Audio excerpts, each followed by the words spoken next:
very sweaty. 5, 4, 3, 2, 1, 0. Dead air.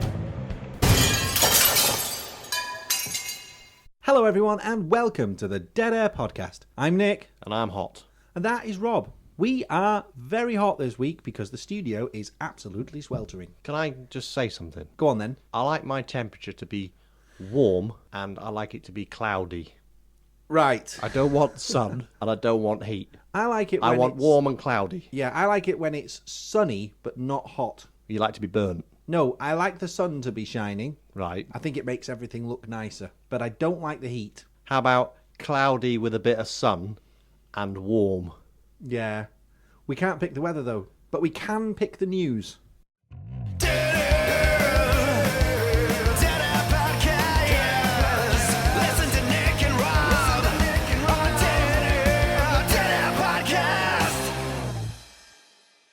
A team of students from Exeter University has won £33,000 for developing an app.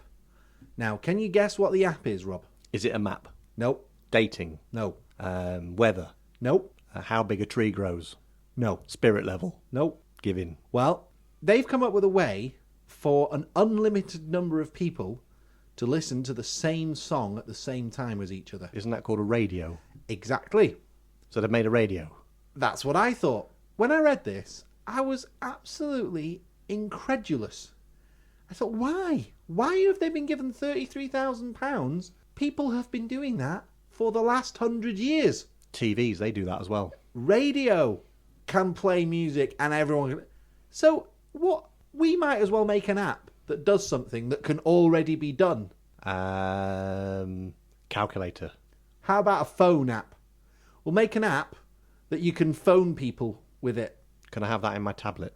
And then that'll be an app. And everyone will be like, oh my God, they've made an app that you can phone people on. And we'll call it Ripe. Ripe? Yeah. How'd you get the word ripe from a phone app? It's like Rob's version of Skype. Oh, okay. Well, why can't we call it Nipe? Because I'm going to get there first and do it and register it and everything. Well, I'll make an even better phone app then that'll be called Ripe Off. You're listening to the Dead Air Podcast with Nick and Rob. La da da da da. Can we talk about cars? Cars. I love cars. It's all happening with cars now. Yep. Development of cars has been 90 years of not much happening, and now loads of things are happening. They're all the same, aren't they? What are? Cars. What do you mean? 4 wheels, steering wheel. Exactly, but the car technology has pretty much been the same for the last 90 years. Yeah. But now, all of a sudden, there's all these new things happening. You've got solar, you've got LPG, you've got batteries, all this kind of stuff. Hydrogen. Yeah, hydrogen, that's also in the works. That's a bit trickier.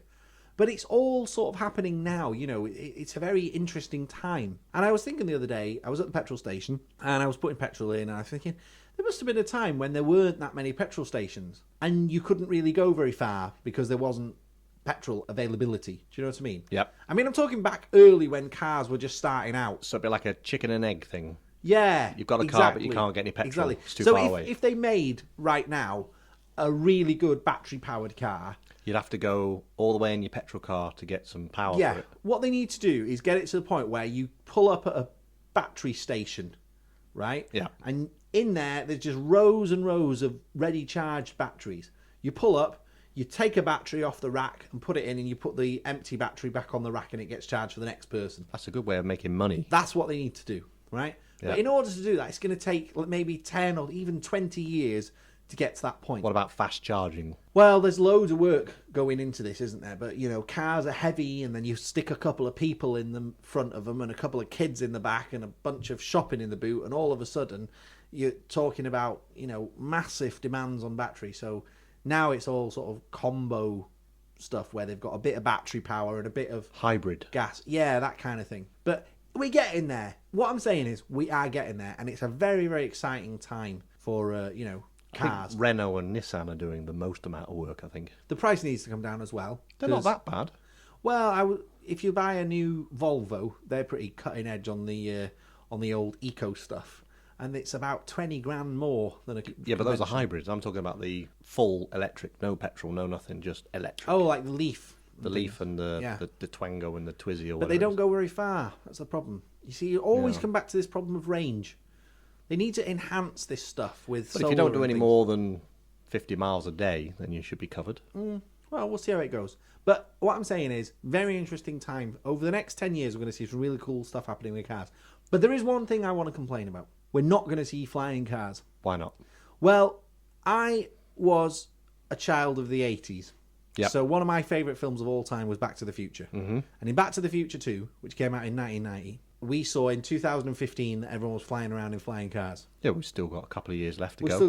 got 2 years, 2013 now. We've got about Yeah. 2 years left.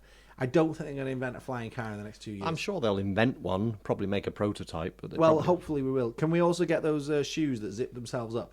And a jacket that dries itself? And a hoverboard. Hoverboards. They would be the best.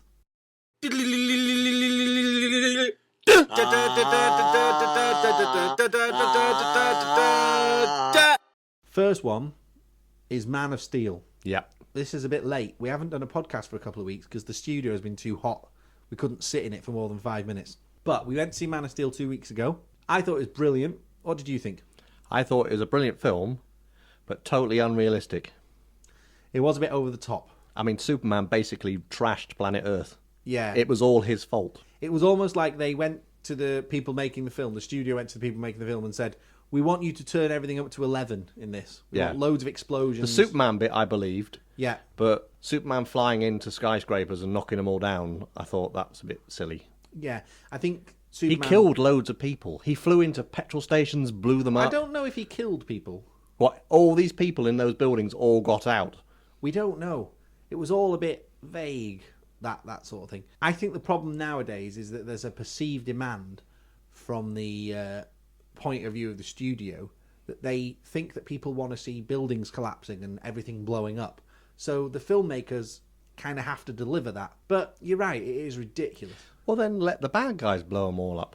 Yeah, Superman, you would think that he would be a bit more careful about property Take damage. the fight into the middle of the sea. Yeah, or the desert, Yeah. you know, where there's no buildings around. That would be a good So start. how many stars? Tough call, this one, because I love Superman and I loved the film, but I think that it could have been better.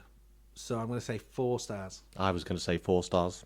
What else have you seen? I've seen Despicable Me Part 2 in 3D. Oh, of course, yeah. How was that? It was okay. 3D wasn't that great. You're Give it a about big fan of 3.5 3D. stars. I love 3D. You should give it 3D stars then.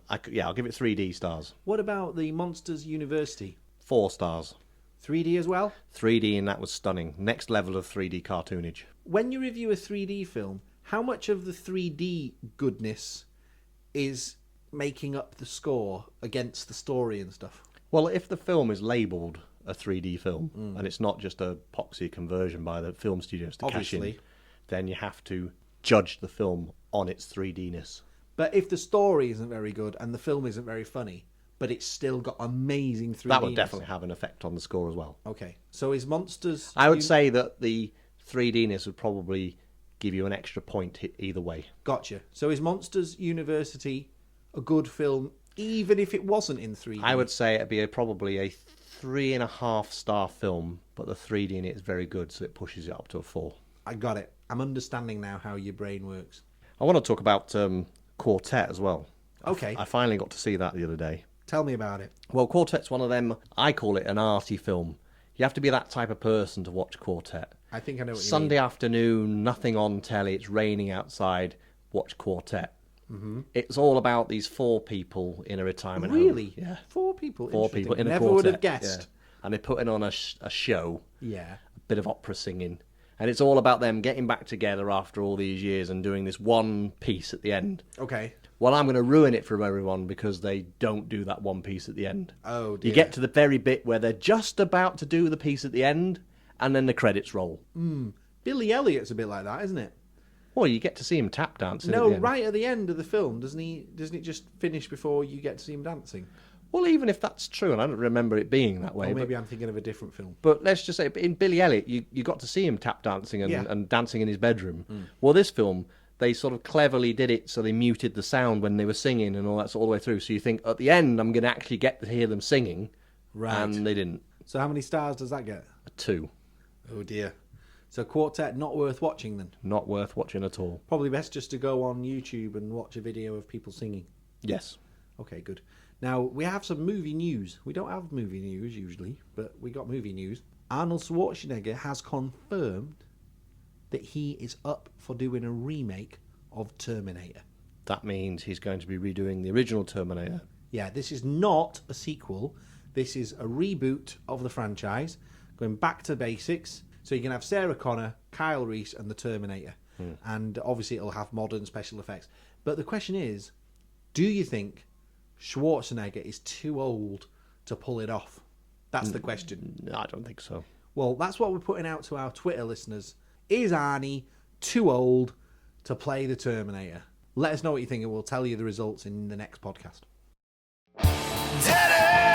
Dead Air Podcast, all the latest news and a little bit of fun on the Dead Air Podcast with Nick and Rob, yeah.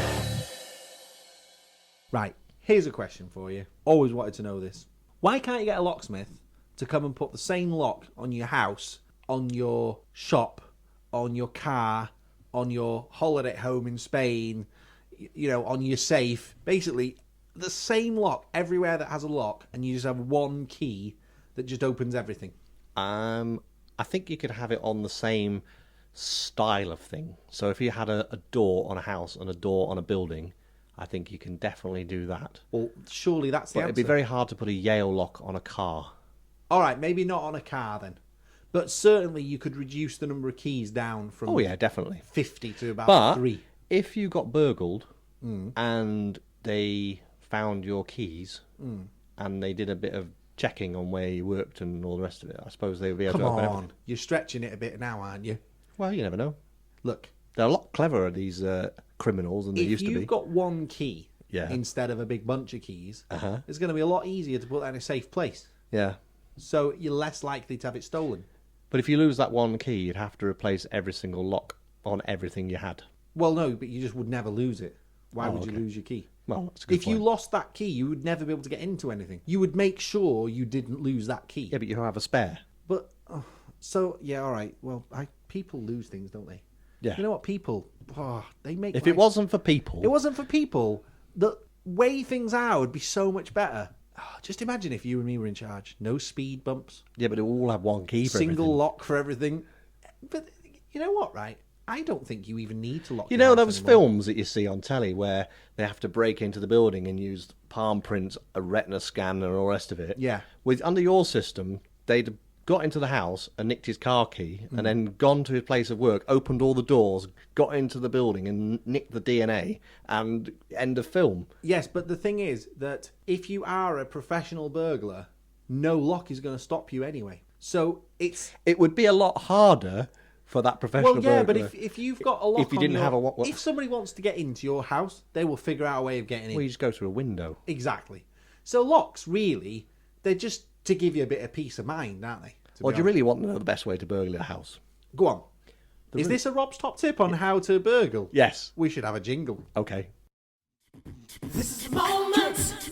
This is the time. For Rob's tip of the week. Ladder, Yeah.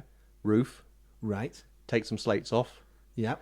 a bit of waterproof felt underneath on the roof, Yep. Stanley knife, Yep. straight through, lift, loft, flap Yeah. into the house. Right. How are you Right. going to get out? Same way as the person living in the house would get out. They just go through the front door. You know That wouldn't work in my house. why? Because I'd open a window. my front door, you can't open it from the inside unless you use a key. I'll go out the back door. Same with the back door, although we always leave the back door key in it. And where do you live? Chester. Right. Okay. There you go. That's the best way to burgle a house. So you pretend you're doing the roof. Is that? Don't need to pretend to do in the roof. Well, yeah, you could do. They go away on holiday. Right. And you knock on the next door neighbour's house and you say, just doing the roof next door. Is it okay if I walk round? I might have to go into your property, put the ladders in and stuff. Is that okay? And all the neighbours are going, yeah, no problem. And they go up, climb up the ladder, go into the roof. You could spend the week there. You could, if you want to extend this to its logical conclusion, Why not just get a big van that says, you know, Removals. Dave's Removals? Yeah. And you just go there and you go to the neighbours and you say, hello, the next door neighbours have Bailiffs. moved house. Bailiffs. And they said kick you- the door down. And then when your neighbours come out and say, what's going on? Just have a clipboard sale with bailiffs. Yeah. They've fled the country. They've ran off. And we're just collecting And all the stuff. when the neighbours say, but they said they were going to Spain for 2 weeks, you just say, yeah, they're lying. What if they call them in Spain and say that there's people in the house? What? That you've got bailiffs round? What are they going to do? They're going to have to get a flight back, spend hours in the airport. Yeah. This is a brilliant plan. Why are we working? I don't know. We should resort to a life of crime. Maybe there's some moral issues. Yeah, you're right. I've got an idea.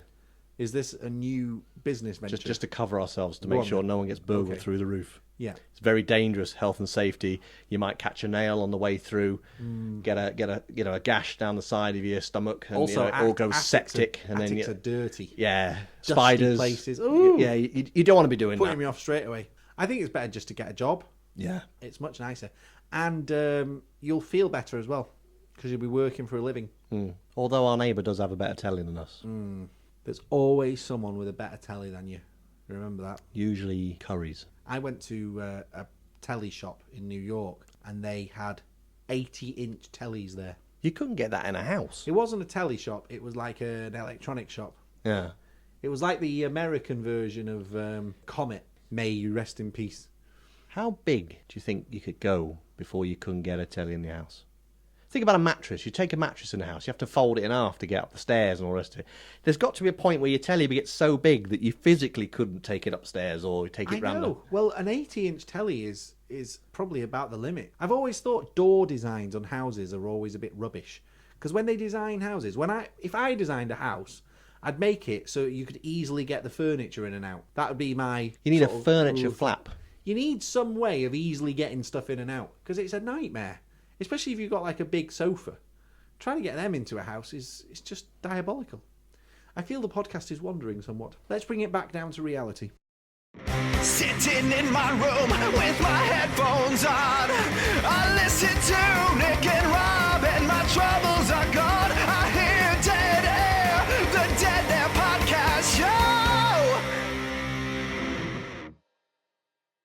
That is awesome. I remember the first jingle ever that you made in the second podcast. Which one was that one? It's the 5, 4, 3, 2, 1 Oh, yeah. jingle that we have at the beginning. Yep.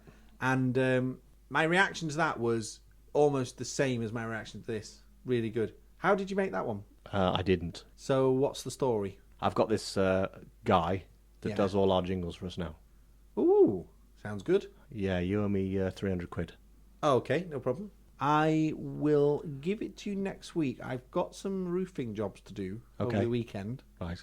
And then I need to sell some stuff in a car boot sale. Well, what have you got to sell? Maybe I could just take some stuff off you.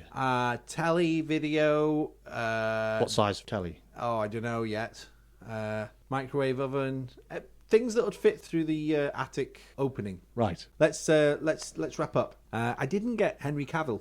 Superman. Yeah, it turns out he didn't want to be interviewed. Isn't that weird? Well, he's too busy saving the world. He is a busy guy. Either that, he's on community service. But I thought for sure he would let us talk to him, but apparently can't get to him. Too famous. He's too famous.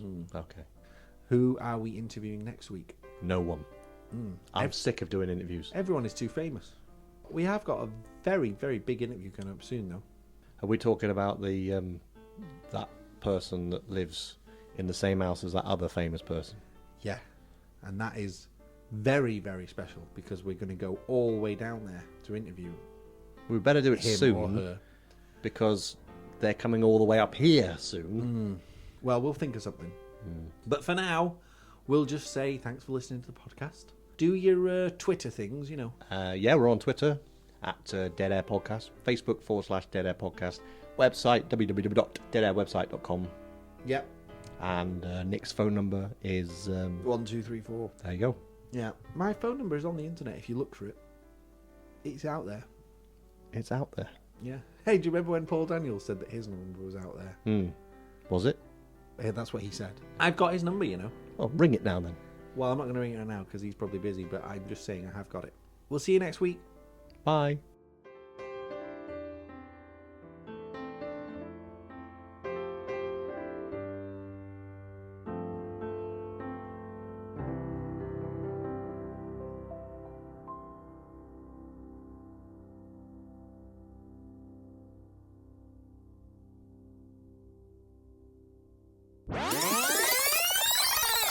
You are listening to the Dead Air Podcast. For more information, go to www.deadairwebsite.com. Did you hear about the man who fell into an upholstery machine? No. He's fully recovered.